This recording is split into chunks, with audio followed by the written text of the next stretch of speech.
Haleluya. Haleluya. Mimi nimesimama mbele yenu kwa ajili ya kushuhudia matendo makuu ambayo Mungu ameyatenda, si kwangu lakini ni kwa dada yangu. Haleluya. Haleluya. Nimesimama hapa kushuhudia Mungu amempatia mtoto dada yangu. Haleluya. Haleluya. Kutoka katika madhabahu ya Patimo. Jina la Bwana lipewe sifa. Tunamkumbuka yule dada yangu ambaye mwaka jana mwezi wa 10 alikuwa hapa kwa ajili ya graduation ya Happy. Ni kama miaka 3, 4 kama si 5 amekuwa akitafuta mtoto. Ameombewa katika madhabahu mbalimbali. Lakini mwaka jana alipokuja hapa, huko nyuma alikuwa anawasiliana na baba, alikuwa akimueleza, walikuwa wakiomba pia. Alipokuja hapa pia walienda kumwaga mchungaji akiwa anaondoka kurudi kwake. Mchungaji ninakumbuka alikuwa shuleni. Tulifika pale shuleni kwake, tukamkuta ofisini kwake, tukaingia tukazungumza naye machache.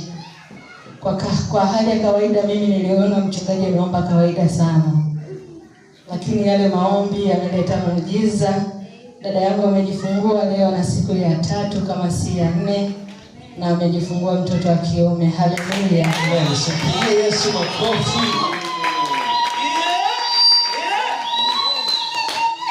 Nami niko hapa kuungana naye. Yeye nadhani bado hajakaa vizuri sana, ila atakapokaa vizuri basi tutapata kama ni voice note yake ama chochote, kwa sababu yuko mbali.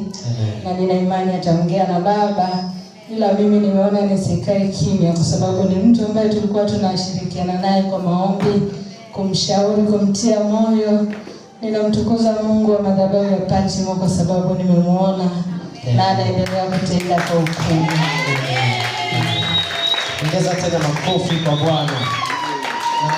Nimeangalia Pendo ameniambia mkienda kwenye send off ndio na sadaka hapa ya shukrani. Bwana Yesu asifiwe. Bwana Yesu asifiwe. Zamu yako inakuja kwa jina la Yesu. Nasema zamu yako inakuja kwa jina la Yesu. Nasema zamu yako inakuja kwa jina la Yesu. Kwenye hilo unalomhitaji Bwana, zamu yako inakuja kwa jina la Yesu. Kwenye hilo unalomlilia Jehova, zamu yako inakuja kwa jina la Yesu. Zamu yako ya kupokea inakuja kwa jina la Yesu. Hapo hajanielewa hapa. Nasema na wewe zamu yako inakuja kwa jina la Yesu. Nasema ya kwako inakuja kwa jina la Yesu. Miaka 5 sio mchezo. Sasa